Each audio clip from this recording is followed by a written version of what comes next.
Hello दोस्तों, brain in bright classes में आपका स्वागत है। मैं पंकज विश्वकर्मा। आज आपको क्लास 12 का विद्युत आवेश तथा क्षेत्र का जो आगे के पार्ट है यानी कि 5वें पार्ट के बारे में हम बात करेंगे। बाकी के हम लोग क्या क्या कवर कर चुके हैं आज उसके आगे हम कवर करेंगे।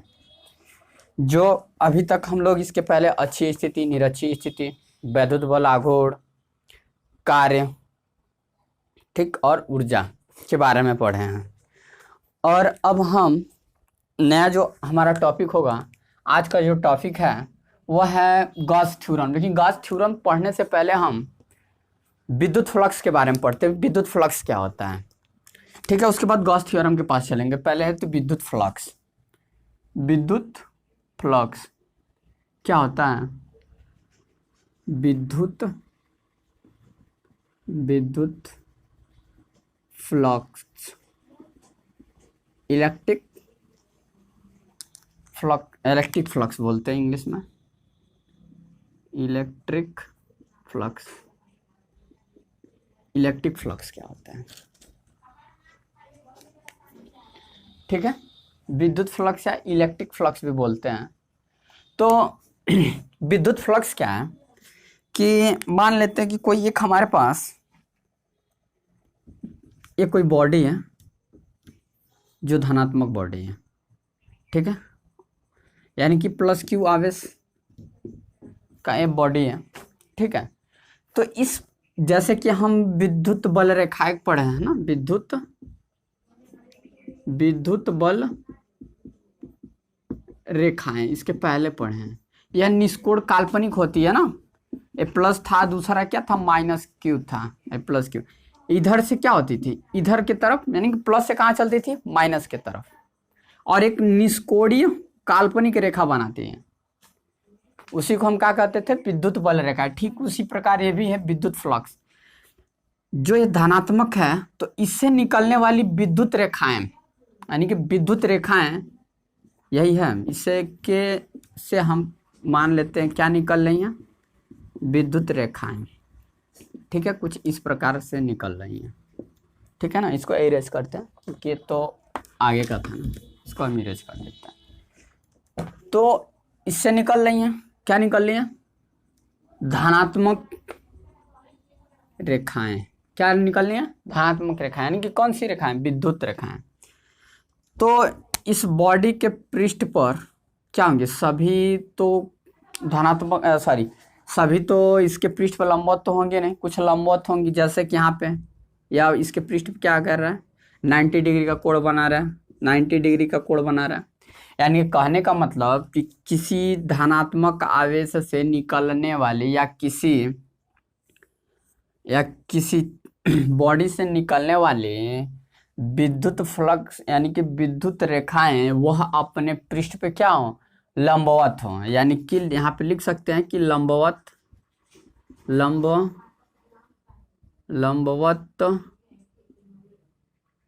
विद्युत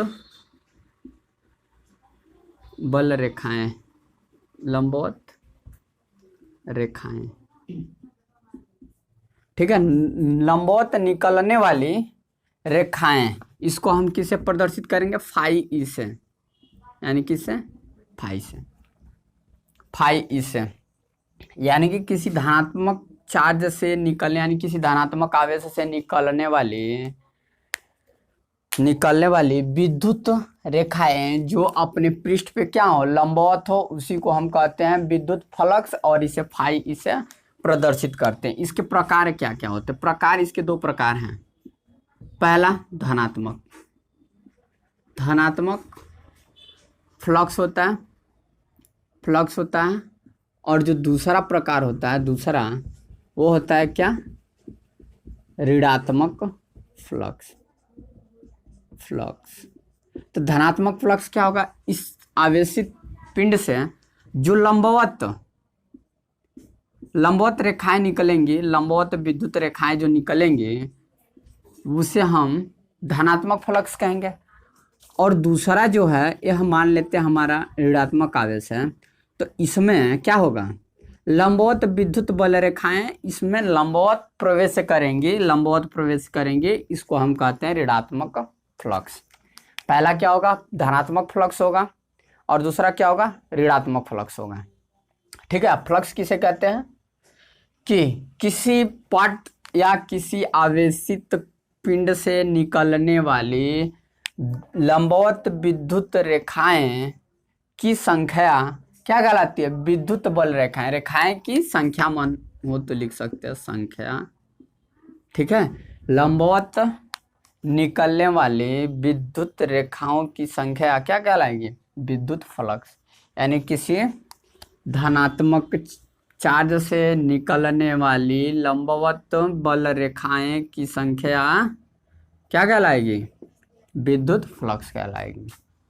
ठीक है, प्रकार एक धनात्मक होता है, इसमें लंबवत विद्युत रेखाएं निकलेंगी, और दूसरा क्या होता है, ऋणात्मक, जिसमें लंबवत विद्युत रेखाएं क्या होगी, प्रवेश करेंगे। दो प्रकार होगा। ठीक, इसको हम इरेज करते हैं, समझ गए होंगे। ठीक है, लंबवत विद्युत बल रेखाएं की संख्या किससे दिखाते हैं, फाई ई से, फाई ई से दिखाते हैं। ठीक है, अब थोड़ा हम आगे निकलते हैं इससे। बोर्ड को हमारे देख रहे हैं ना, मान लेते हैं, कल्पना कर लेते हैं कि पूरा बोर्ड है हमारा, इस पे एक छोटा सा पार्ट की हम कल्पना करते हैं, कल्पना एक छोटा पार्ट का हम यहाँ पे कल्पना कर लेते हैं। ठीक है, कुछ इस प्रकार। ठीक है, तो इस पूरा सरफेस जो हमारा क्या था, इस पूरे सरफेस को अगर हम यस मानते हैं तो इसका स्मॉल सरफेस क्या होगा, डीएस मान लेते हैं इसको, स्मॉल सरफेस हो हमारा डीएस हो गया, यानी कि डिफरेंशिएट पार्ट, मतलब छोटा, बड़ा यस है और स्मॉल मान लिए तो डीएस। तो यहाँ से यह लंबवत क्या निकल रही है, विद्युत बल रेखाएं निकल रही हैं, और यह जो दिशा है, यह चुंबकीय क्षेत्र की सॉरी विद्युत क्षेत्र की तीव्रता की क्या है, दिशा है। ठीक है, तो कुछ ऐसे है, मान लेते हैं कि यह क्या है हमारा, इसको हम नॉर्मल हो, लंब है, यानी कि लंबवत बल रेखा तो निकल लिया ना, इसको हम लिख सकते हैं फाई ई, और एन फॉर इसको हम कर देते हैं नॉर्मल, यानी कि लंब, एन फॉर नॉर्मल। ठीक है, यहाँ तक क्लियर। अब देखिए, मार्कर का ढक्कन गलत हो गया, लंबवत। ठीक, और यह जो है ठीक इस पे है, यानी कि कुछ ऐसा बना रहा है, कुछ ऐसा। तो इनके और इनके बीच में जो कोण बन रहा है, कौन सा कोण बन रहा है, थीटा कोण बन रहा है, और यही थीटा कोण हमें समझना बहुत जरूरी है, यही थीटा कोण जो है इसको समझना हमें बहुत जरूरी है। ठीक है, तो इसका जो फार्मूला होता है विद्युत फ्लक्स का, इसे हम किसे दिखाते हैं, फाई ई, और यहाँ फार्मूला होता है ई मतलब विद्युत क्षेत्र की तीव्रता, डी एस कॉस, और यही थीटा, यही होता है विद्युत फ्लक्स की परिभाषा, सॉरी फार्मूला। यानी कि किसी धनात्मक पिंड से निकलने वाली लंबवत विद्युत बल रेखाएं की संख्या या विद्युत रेखाओं की संख्या क्या कहलाएगी, विद्युत फ्लक्स कहलाएगी, फाई ई बराबर E D S cos theta. ठीक है, अब देखिए कि यहाँ पे हम त्रिकोणमितीय फंक्शन जो हमारा है कुल 6 होते हैं, 6 होते हैं ना, तो इसमें से हम कॉस थीटा ही क्यों लिए, अन्य भी तो ले सकते हैं। चलिए, तो यहाँ से एक हम क्या करते हैं, लाइन ड्रा कर देते हैं क्षैतिज। तो हम जानते हैं कि जो थीटा है हमारा, और थीटा से सटा हुआ जो होता है, जो लाइन सटा हुआ होता है, यानी कि थीटा से सटा हुआ यह है, यानी कि यह हमारा क्या होगा, ई कॉस थीटा होगा, यानी कि इस घटक को हम ई कॉस थीटा कहेंगे, और क्षैतिज घटक को हम बोलेंगे ई साइन थीटा। तो विद्युत क्षेत्र की विद्युत फ्लक्स क्या है, लंबवत बल रेखा है ना, तो यही तो लेंगे हम, इस वजह से हम लेंगे क्या, ई कॉस थीटा। ठीक है, अब यहाँ तक क्लियर। चलिए थोड़ा और इससे आगे हम चलते घन कोण की तरफ। स्क्रीनशॉट लेना चाहते तो ले सकते हैं। इसको हम इरेज करते हैं, ठीक है। तो विद्युत फ्लक्स समझ में आ गया पूरा। अब विद्युत फ्लक्स के अंतर्गत आता है घन कोण, ठीक है। घन कोण आता है कि घन कोण क्या है, ठीक है। घन मार्कर ये नहीं चल रहा है, घन कोण क्या है, घन कोण सॉलिड एंगल, सॉलिड एंगल। आप लोग गए हैं ना दुकान उकान पे, तरबूज का सीजन चल रहा है इस समय, तरबूज तो मिल ही रहा होगा। मान लेते हैं कि हमारा एक क्या है, तरबूज है। हम तरबूज वाले से जब तरबूज खरीदते हैं तो बोलते हैं कि भैया मीठा है कि नहीं है, तो उससे हम कुछ पूछते हैं कि मीठा है, तो वो क्या करता है कि वो इस पार्ट में से ऐसे कुछ काट के देता है, मतलब ऐसे, ये 3 उंगली जो हमारी है ना, ऐसे ऐसे क्या करता है, इस काट के हमको दे देता है, ठीक है। तो इसको अगर इधर हम रख दें, ऐसे काट के दे रहा है ना, कुछ इस प्रकार दे रहा है, ठीक है। और यही कोण हमारा क्या कहलाएगा, घन कोण कहलाएगा। इसी कोण को हम बोलते हैं घन कोण। और एक पार्ट हमारा है, इसको अगर हम आगे बढ़ाते हैं तो सीधे, ठीक है, और यहाँ से लंब डाल देते हैं, तो इसके बीच में क्या बना, कोण। और इसको हम आगे निकाल देते हैं, इसको आगे निकाल देते हैं, तो ये लंबवत फिर से निकलने वाली लंबवत विद्युत रेखाएं हैं। और यहाँ पे क्या है, विद्युत क्षेत्र की तीव्रता और थीटा, ठीक है। तो यह जो एंगल है ये तो छोटा है ना, पूरा का पूरा यहाँ पे जो एंगल बनेगा, जो पूरा का पूरा एंगल बनेगा तो ओमेगा बनेगा, लेकिन घन कोण यहाँ पे छोटा कोण बन रहा है ना, तो यहाँ पे बनेगा डी ओमेगा, ठीक है। और डी ओमेगा का फार्मूला जो होता है वह होता है फाई ई डी, नहीं D S cos square theta, D E d x है ना। अब फाई ई बराबर क्या होता है, E d x cos theta, यही होता है ना। तो इसका जो फार्मूला होता है कि D x cos theta upon R square, यही इसका क्या होता है, फार्मूला होता है, ठीक है। सॉरी दिख नहीं रहा है आपको, इरेज करके ऊपर लिखते हैं, ठीक है, ऊपर लिख देते हैं।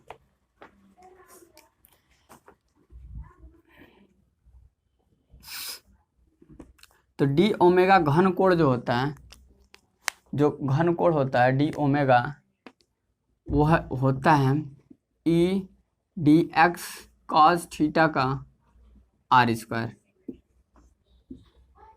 ठीक है। ई नहीं होता, यही होता है। अब इस संपूर्ण पृष्ठ के बारे में बात किया जाए, मतलब इसके पूरे के पूरे घन कोण के बाद में, तो इसका हम क्या कर देंगे, समाकलन कर देंगे, यानी कि ओमेगा समाकलन क्या होगा, डी ओमेगा।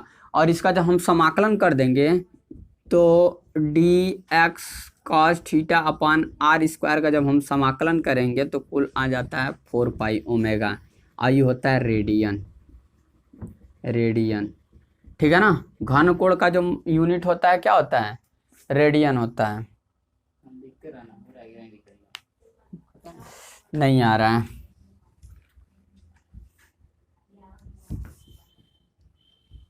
ठीक है, यहाँ तक क्लियर हो गया। इसको हम इरेज कर देते हैं, यानी कि जो घन कोण है हमारा, वो घन कोण है इतना। अब पूरे पूरे पार्ट का जो हमारा था यहाँ पे ओमेगा, पूरे पार्ट के लिए निकालना है, तो इसके लिए हम क्या कर देंगे, इसका समाकलन कर देंगे, यानी कि ओमेगा बराबर समाकलन डी ओमेगा, यानी कि इसका वैल्यू जब रख देते हैं D x cos theta R square समाकलन, तो समाकलन होता है, तो ये हो जाएगा 4 पाई रेडियन, स्टे रेडियन होता है ना, स्टे रेडियन, ठीक है। कोण का जो यूनिट होगा वह रेडियन होता है, और घन कोण का जो यूनिट होता है स्टे रेडियन होता है। तो हम जान गए, यही सब फार्मूला की यूज हो जाएगा। तो विद्युत फ्लक्स क्या होते हैं कि किसी धनात्मक से निकलने वाली लंबवत विद्युत रेखाएं की संख्या या विद्युत बल रेखाएं की संख्या विद्युत फ्लक्स कहलाते हैं। इसे फाई ई से प्रदर्शित करते हैं और फाई ई बराबर होता है E d x cos theta, यही होता है ना, E d x cos theta. Phi E बराबर होता है क्या, E d x cos theta. चलिए स्क्रीनशॉट लेना चाहते तो ले सकते हैं। बहुत ही इंपॉर्टेंट विद्युत फ्लक्स है, कभी कभी 1-2 मार्क्स का पूछ दिया जाता है। इसके आगे हम चलते हैं, धीरज करें।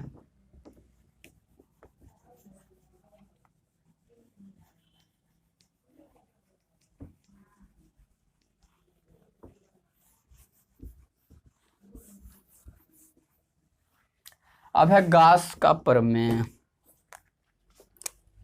गॉस का प्रमेय,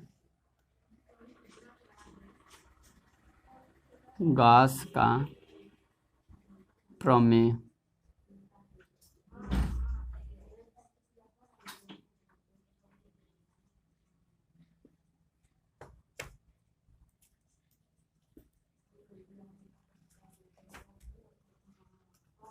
थ्योरम, गॉस का प्रमेय।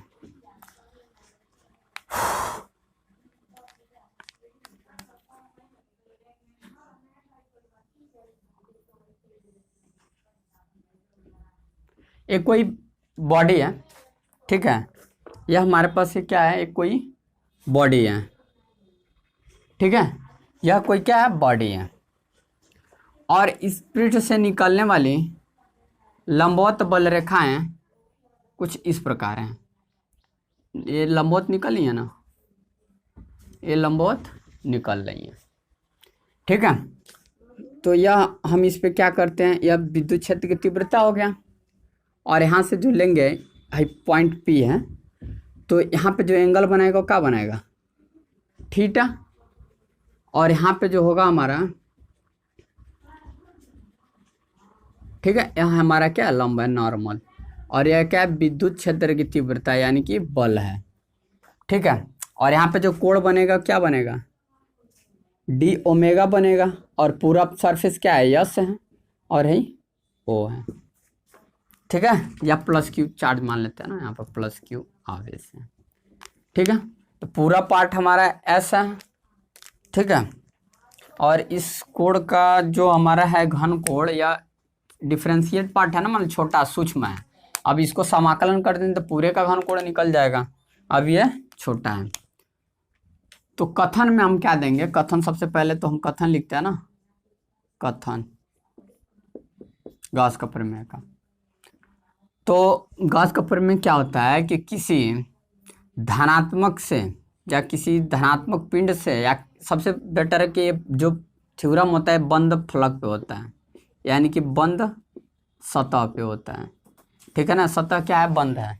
तो किसी बंद सतह से निकलने वाली विद्युत रेखाएं उसमें उपस्थित, यानी कि फाई ई ना, विद्युत बल रेखाओं की संख्या, यानी कि फाई इक्वल क्या होगा, क्यू अपन साइन 0 होगा। यही होता है गॉस का प्रमेय। तो सबसे पहले हम, यानी कि किसी बंद सतह से निकलने वाली विद्युत फ्लक्स की संख्या उसमें उपस्थित आवेश के साइन 0 गुना होती है। इसी को हम गॉस का प्रमेय कहते हैं। तो अपने शब्दों में आप कथन में लिखेंगे कि किसी बंद सतह से निकलने वाली, किसी बंद सतह से निकलने वाली लंबवत विद्युत, या किसी बंद सतह से निकलने वाली विद्युत फ्लक्स की संख्या उस पर उपस्थित आवेश के क्यू, आवेश के साइन 0 1/साइन 0 गुना होता है, ठीक है। किसी बंद सतह से निकलने वाली विद्युत फ्लक्स की संख्या उस पर उपस्थित आवेश के 1/साइन 0 गुना होती है। इसी को हम क्या कहते हैं, विद्युत फ्लक्स कहते हैं, विद्युत फ्लक्स कहते हैं, गॉस का प्रमेय कहते हैं।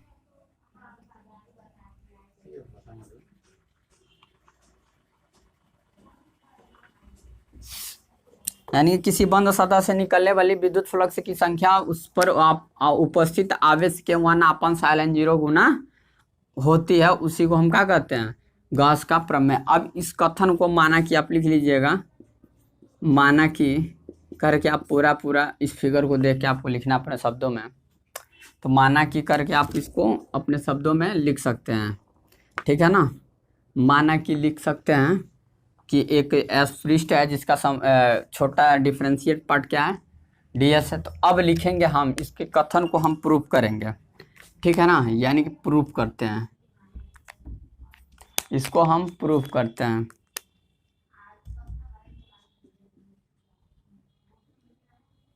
प्रूफ करते हैं ना, प्रूफ करते हैं इसको, ठीक है। तो लिखेंगे P बिंदु, ठीक है, और ये जो छोटा डिफरेंशियल पार्ट क्या बनेगा हमारा, dx। तो P बिंदु से, ठीक है, dx से, P बिंदु dx से लिखते हैं ना, P बिंदु dx से निकलने वाली निकलने वाली विद्युत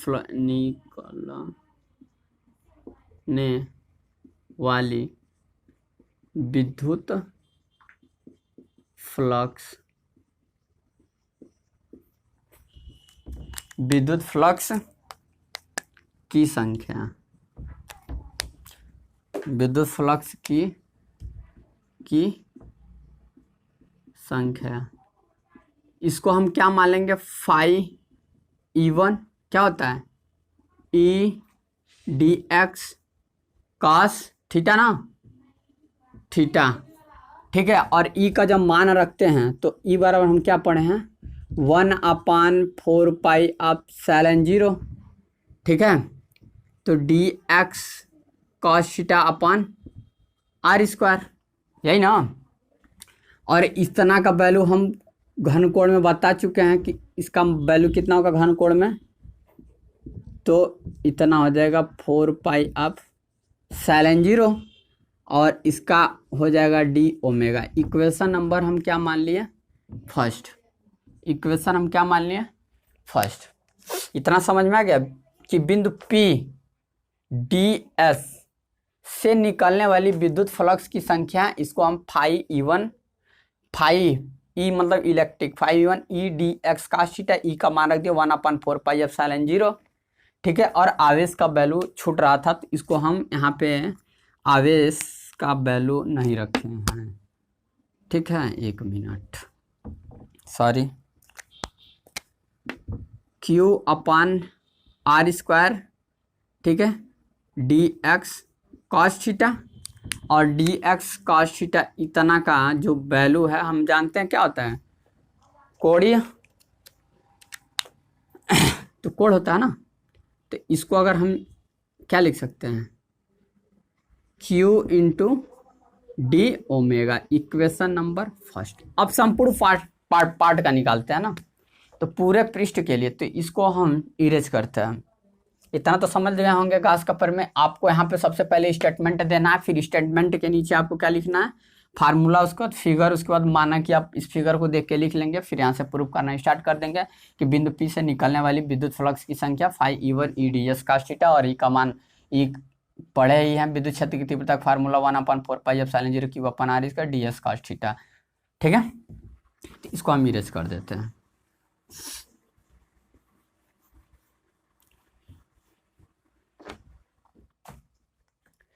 इतना हो गया।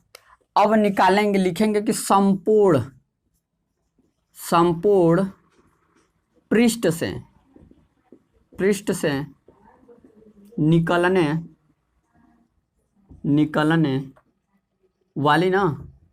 वाली विद्युत फ्लक्स की संख्या, विद्युत फ्लक्स की संख्या, संपूर्ण पृष्ठ से निकलने वाली विद्युत फ्लक्स की संख्या, यानी कि इस वाले को हम क्या कर देंगे, समाकलन कर देंगे, तब तो पूरा निकल जाएगा ना संपूर्ण पृष्ठ का। तो हम लिखेंगे E, और समाकलन क्या लिख देते हैं, फाई E 1, ठीक है। इसका हम क्या कर देते हैं, समाकलन कर देते हैं। तो जब इसका समाकलन हम करेंगे ई डी ओमेगा को समाकलन जब हम कर देते हैं संपूर्ण पृष्ठ के लिए, तो ई बराबर क्या होगा, पूरा का पूरा वैल्यू रख लीजिए 1/4 पाई एप्सिलॉन 0, ठीक है, क्यू इंटू डी ओमेगा, ठीक है ना। इतना का मान रखने के बाद हमको कुछ इस प्रकार मिलेगा। इसको भी इरेज कर देते हैं क्योंकि अब तो हम चलना है।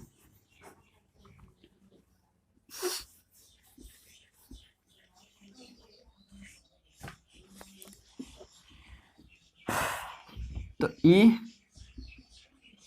यहाँ से हमको Q/4 पाई एप्सिलॉन 0 का बाहर ले लेते हैं, तो समाकलन में क्या बचेगा, डी ओमेगा, और डी ओमेगा का समाकलन कितना होता है 4 पाई ना, तो Q/4 पाई एप्सिलॉन 0 इंटू के 4 पाई, अब 4 पाई से 4 पाई कैंसिल हो जाएगा, यानी कि E/एप्सिलॉन 0। गाउस का प्रमेय का सत्यापन है, सत्यापन है। यहाँ तक क्लियर। तो थोड़ा सा हमारा बोर्ड थोड़ा सा छोटा है, इस वजह से दिक्कत हो रही है, लेकिन अगला जो टॉपिक होगा उसमें हम अच्छे तरीके से बोर्ड को हम क्लियर करेंगे ताकि कई बार मिटाना ना पड़े। और गाउस का प्रमेय आप विद्युत फ्लक्स अच्छे से समझे हैं, तो अगर ना समझ में आया तो कमेंट बॉक्स में कमेंट करके बताएं कि हमें समझ में नहीं आया, तो और बेहतर तरीके से समझाने का प्रयास करेंगे हम। तो विद्युत फ्लक्स पढ़े हैं, गाउस का प्रमेय, ठीक है, गाउस का प्रमेय को पढ़े हैं। तो लाइक करें ज़्यादा से ज़्यादा और सब्सक्राइब करें। धन्यवाद।